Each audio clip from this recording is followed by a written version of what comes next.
Well,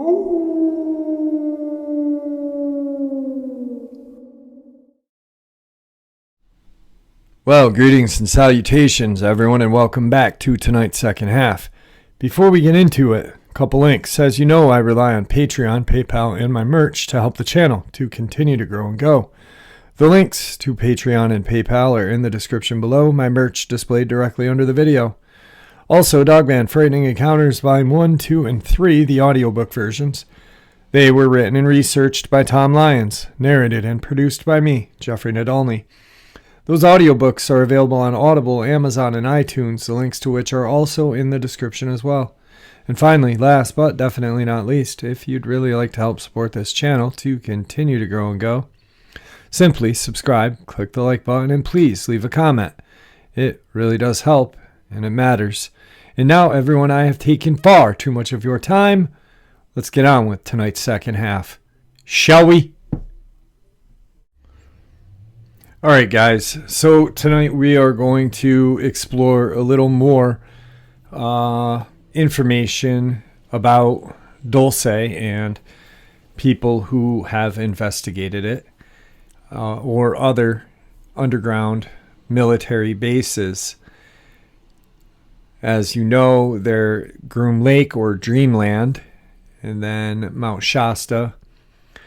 Tonight, we are going to look at someone who really spent a large portion of their life researching this.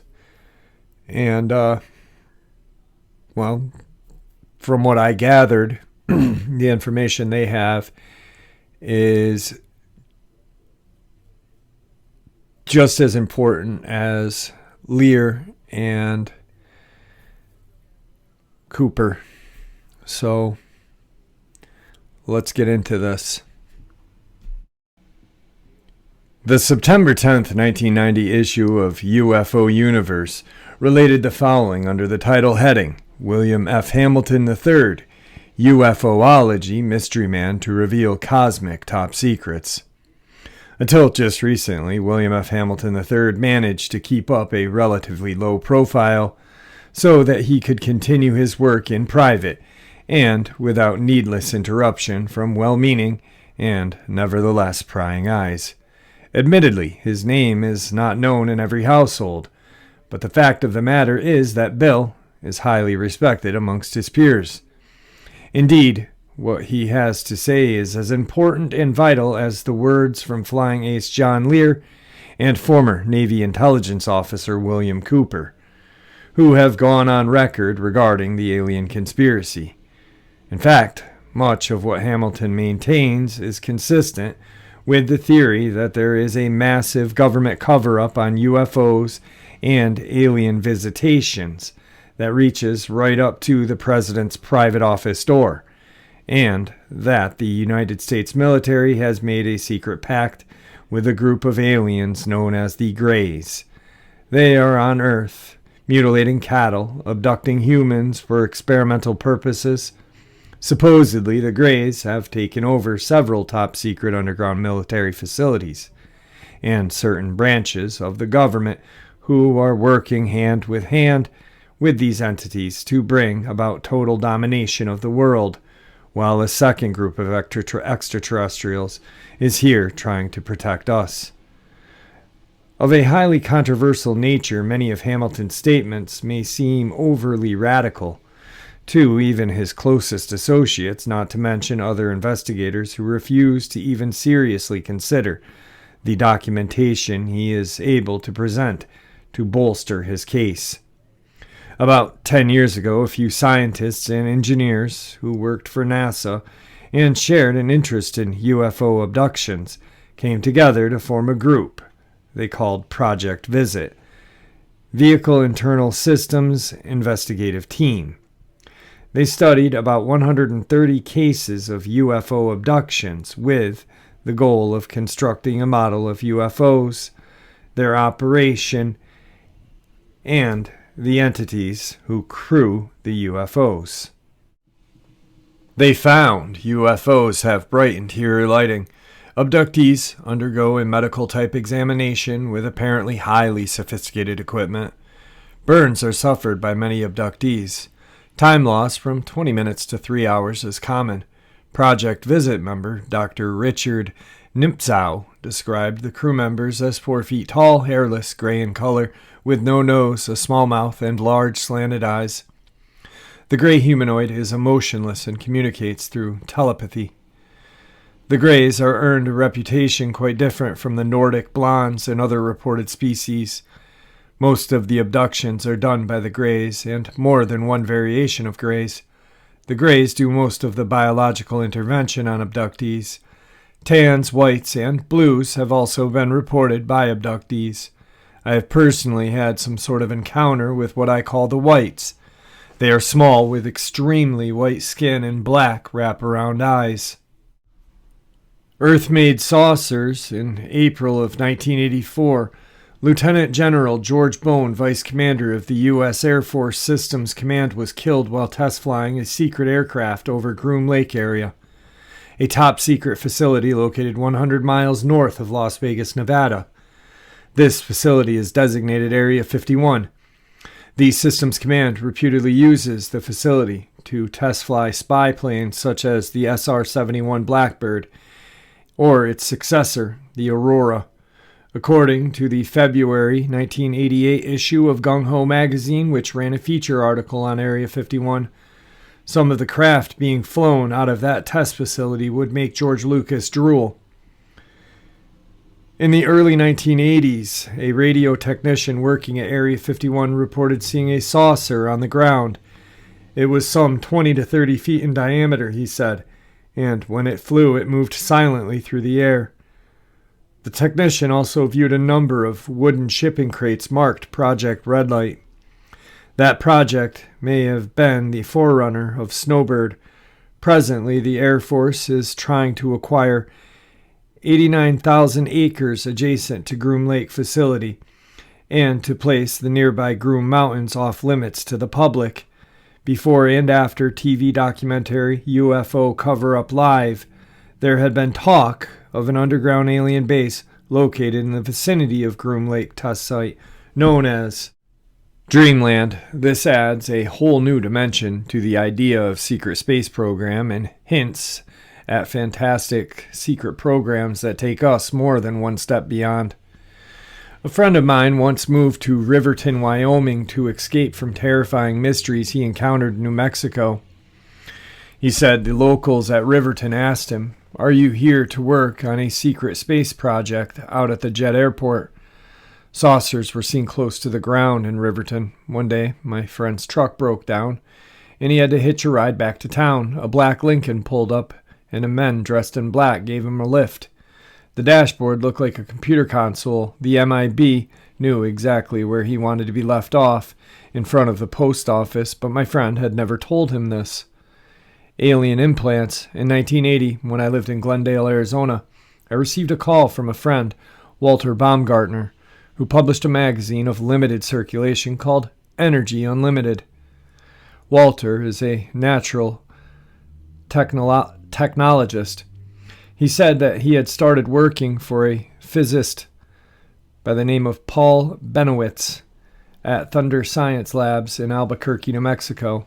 He then proceeded to tell me the fantastic story that Mr. Benowitz had succeeded in communicating with aliens at an underground base situated near Mount Archuleta in the town of Dulce, that was close to Colorado's border and situated on the Jicarilla Apache Indian Reservation.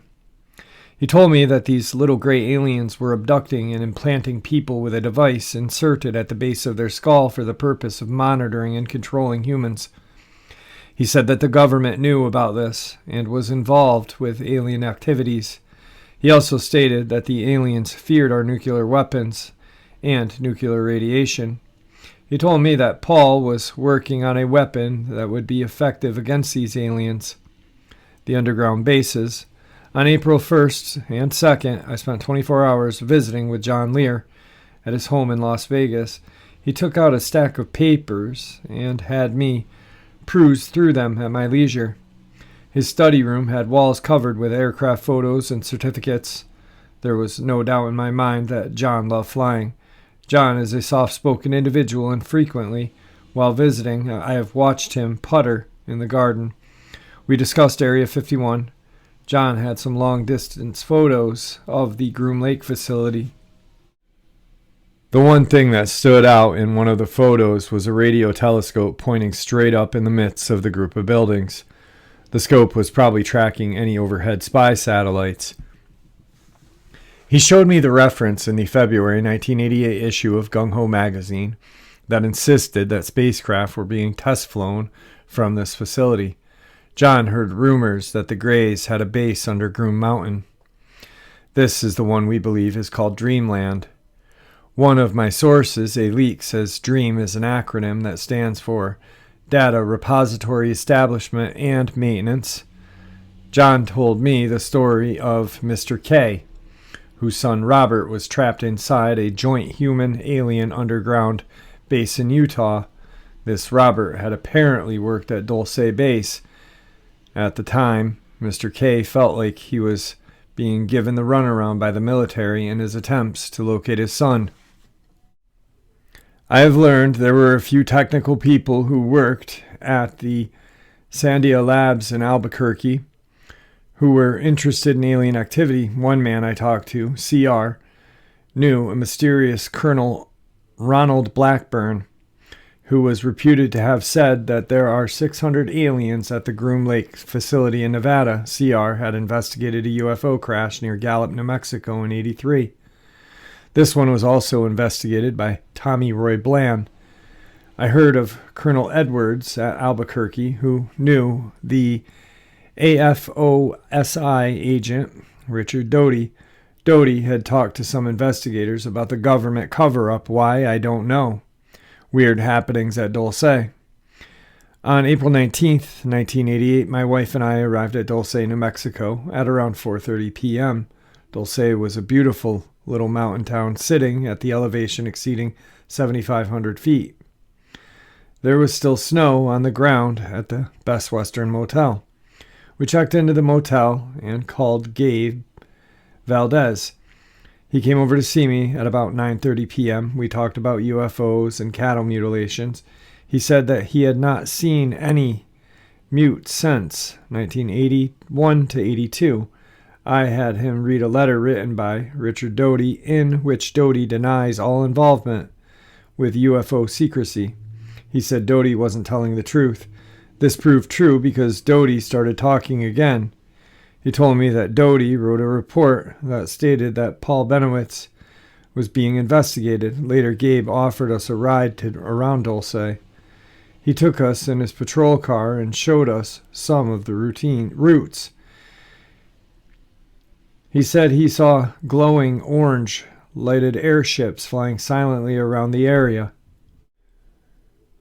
Frequently, he never saw any of these airships during the day.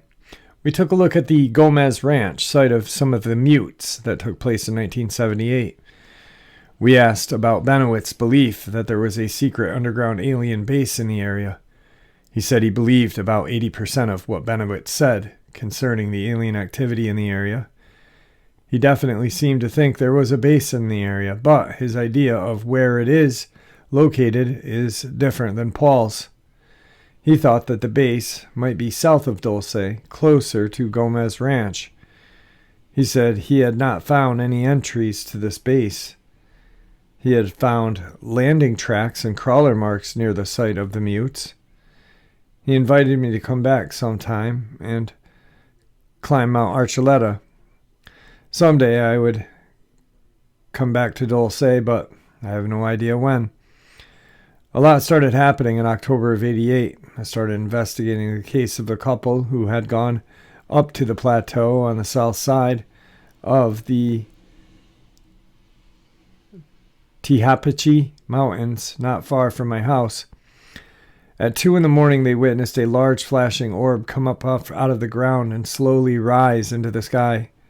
They experienced about 2 hours of missing time. Under hypnosis performed by a local hypnotherapist who had taken an interest in UFO abductees, we had found that this man recalled having been taken to the underground facility. He kept mentioning the colonel.